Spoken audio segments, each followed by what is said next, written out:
مخکی مارگو رابی رو چند دقیقه با مامان بزرگم تنها میذارم. داکوتا جانسون هم نذاشت رابی 1 دقیقه مرکز توجه باشه و با این لباس تو رویداد رسمی حاضر شد. مارگو رابی و داکوتا جانسون دارن با هم رقابت میکنن یا رفاقت؟ همیشه از بزرگترین آرزوهام این بوده یک بار بانو مارگو رابی رو از نزدیک ببینم. مارگو رابی از بغل.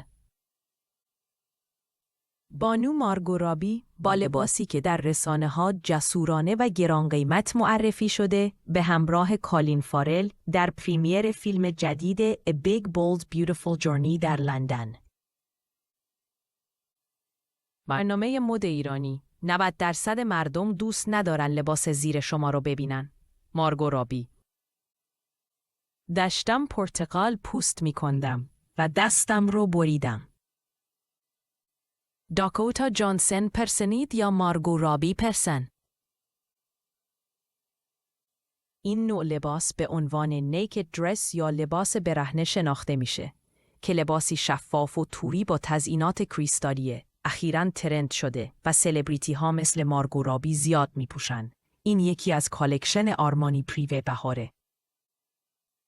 مارگو رابی و داکوتا جانسون دیروز اینجوری رو صحنه ها ظاهر شدن.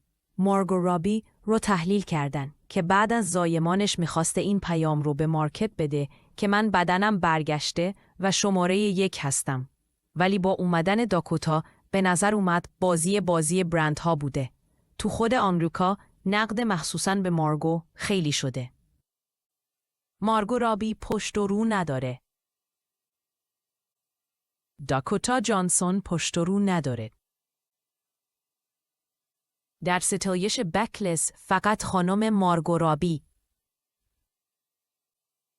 شیرین مقدم تو برنامه زن ستیزانه زن روز که قد ارزن از مد بارشون نیست. اگه لباس مارگو رابی و داکوتا جانسون رو ببینه سکته میکنه. دیگه مارگو رابی نبینم. تایملاین مونیکا بولوچی سال 2002. شدم شبیه این پیرزن چادریا. هر بار این عکسای داکوتا جانسون و مارگو رابی رو میبینم.